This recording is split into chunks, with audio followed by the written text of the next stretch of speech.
সহজে উঠে চলে আসবে। চলুন এবার ঢেলে নেবো আমি।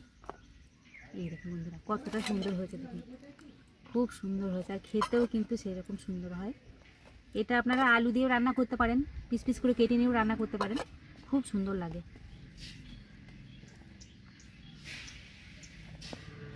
উপরটা দিকটাও কিন্তু দেখতে সুন্দর হয়েছে।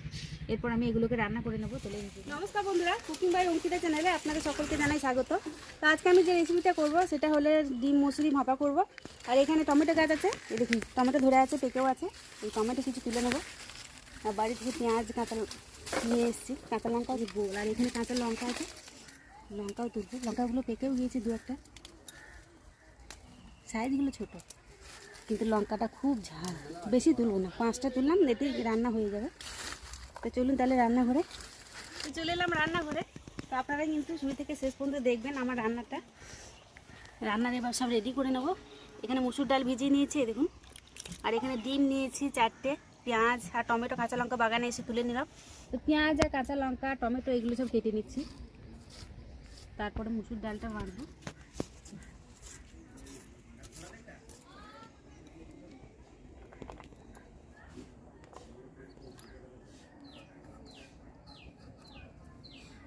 টমেটোটাও কেটে নিলাম। এইদিকে আমার রান্নার জন্য যা লাগবে সব রেডি করে নিয়েছি কেটে ধুয়ে। আর এইদিকে মুসুর ডালটা আমি 2-3 বার ধুয়ে নিয়েছি, ভিজাতে দিয়েছিলাম। এরপরে এইগুলো মেটে নেব। তো আমি সিলেই মুসুর ডালটা বাড়বো অল্প অল্প করে।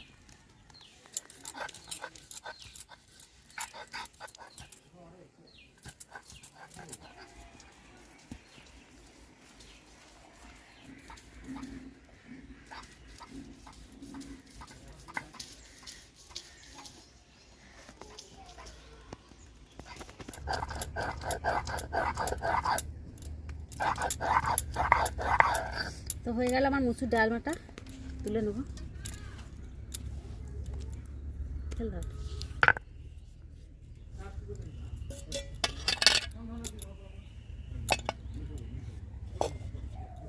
তো মুসুর ডালটা বেটে নিয়ে চলে এলাম। এরপর আমি মুসুর ডালের সাথে দিয়ে দেবো লবণ, স্বাদ মতো লবণ দিয়ে দিলাম, আর 1 চামচ হলুদ দিয়ে দেবো। মুসুর ডালটা, মুসুর ডালটা মাখানো হয়ে গেল। এরপর আমি এখানে 4টে বাটি নিয়েছি। তো বাটির মধ্যে কিন্তু তেল বুলিয়ে দেবো আগে অল্প করে।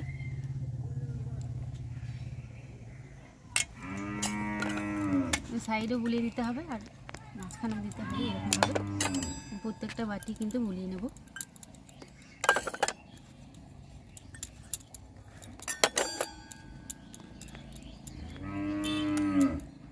বুলানো হয়ে গিয়েছে। এরপর কিন্তু 1 চামচ করে মুসুর ডাল বাটা আমি দিয়ে দেবো।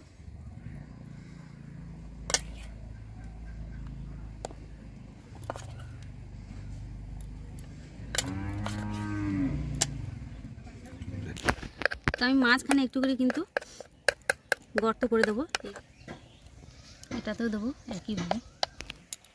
এগুলো সব রেডি হয়ে গেল। এরপর আমি কিন্তু একটা করে ডিম ফাটিয়ে ভরে দেবো।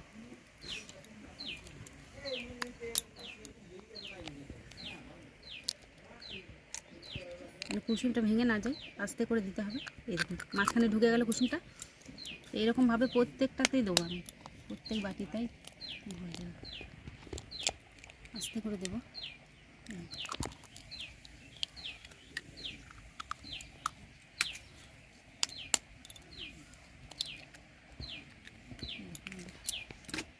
এরপর আমি এইগুলোকে কিন্তু ভাপিয়ে নেব। এরপর আমি উনুনটা জ্বেলে নেব।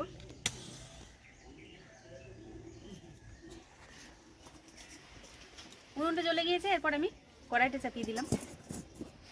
এরপর আমি জল দিয়ে দেবো কড়াইয়ে, 1 মগ জল দিয়ে দিলাম। এরপর আমি একটা ছাঁকনি থালা বসিয়ে দিলাম। এরপর কিন্তু এই ডিমের বাটিগুলো এখানে দিয়ে দেবো, ডিম আর মুসুর ডালের বাটিটা 4টেই বসিয়ে দেবো। ঢাকা দিয়ে আমি এটাকে 15 মিনিট ভাপিয়ে নেব। তো এইগুলো ততক্ষণে ভাপা হোক। চলুন আমার সবজি বাগানটা আপনাদেরকে একবার ঘুরিয়ে দেখাই। বন্ধুরা একটা ছোট্ট লঙ্কা গাছ টবে লাগিয়েছি, লঙ্কা ধরেছে, কিন্তু খুব বড় বড় লঙ্কা ধরেছে। বাঁধাকপি সাইজগুলো দেখুন, টবে যে এত সুন্দর বাঁধাকপি হয়, অনেক বড় বড় হয়েছে। এখানেও বাঁধাকপি দিয়েছি, আর এই দেখুন বন্ধুরা কত কাঁঠাল ধরেছে, কাঁঠাল গাছ অনেক কিছু ধরে আছে, এর নিচেও ধরেছে অনেক গোড়ার দিকে। আর এরপর আমি এটাকে ঢাকনা খুলে নামিয়ে নেবো। এই দেখুন কত সুন্দর জমেছে, আমি একটু গিয়ে দেখে নেবো। এই দেখুন কাঠি গায়ে লাগছে না, তার মানে হয়ে গিয়েছে। এটাকে কিন্তু বাটিগুলোকে আগে আমি একটা একটা করে নামিয়ে নেবো, গরম হয়ে আছে তো।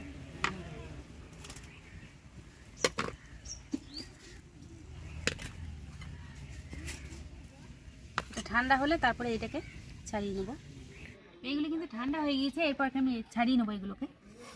আমি একটা চামচ নিয়েছি, চামচ করে হালকা করে এগুলোকে সাইডগুলো ছাড়িয়ে দিতে হবে।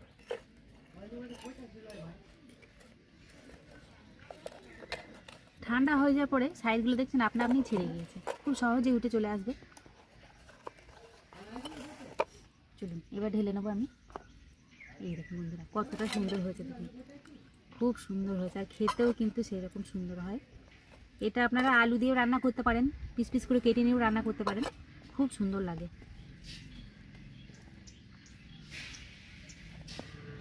উপরটা দিকটাও কিন্তু দেখতে সুন্দর হয়েছে। এরপর আমি এগুলোকে রান্না করে নেবো, তেলে ভেজে নিই। কিন্তু কড়াই চাপিয়ে দিয়েছি, তেল দিয়ে দেবো। এরপর আমি ডিম আর মুসুর ডাল ভাপাগুলো দিয়ে দিলাম, একটা একটা করে দিয়ে দেবো।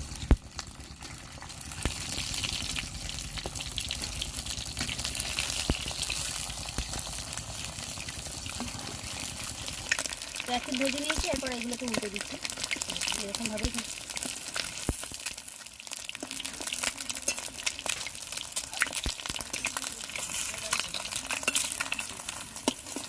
আমি এগুলো গোটা গোটাই রাখবো বলে রেখে দিয়েছি, আপনারা তাহলে কেটেও ভেজে রান্না করতে পারেন। এগুলো সুন্দরভাবে ভেজে নিয়েছি, এরপর আমি এগুলোকে তুলে নেব। এটা কিন্তু আলু দিয়েও রান্না করা যায়, পিস পিস করে কেটে নিয়ে। আমি এটা শুধুই রান্না করব, আলু দেবো না। কতটা সুন্দর দেখতে হচ্ছে।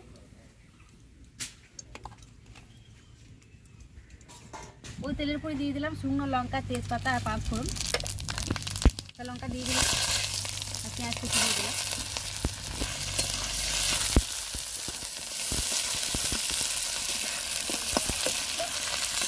এরপর দিয়ে দিলাম টমেটো কুচি, স্বাদ মতো লবণ দিয়ে দিলাম, লঙ্কার গুঁড়ো দিয়ে দিলাম, অল্প হলুদ দিয়ে দিলাম, আদা রসুন জিরে বাটা দিয়ে দিলাম। সামান্য পরিমাণে জল দিয়ে মশলাটা কষিয়ে নেব।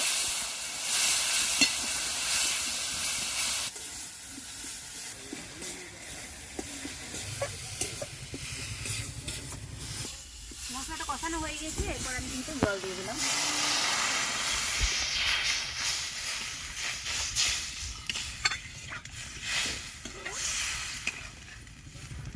এরপর আমি ডিম আর মুসুর ডাল ভাপাগুলো দিয়ে দেবো।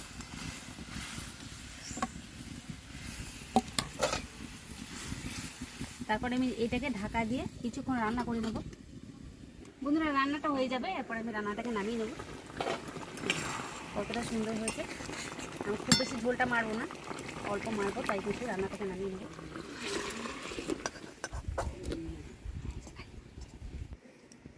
বন্ধুরা আমার এই রান্নাটা আপনাদের কেমন লাগলো জানাবেন, আর আপনারা সকলেই ভালো থাকবেন, সুস্থ থাকবেন। আগামী দিন আবার আসবো অন্য কোনো রান্না নিয়ে। আজ এখানে শেষ করলাম, ধন্যবাদ।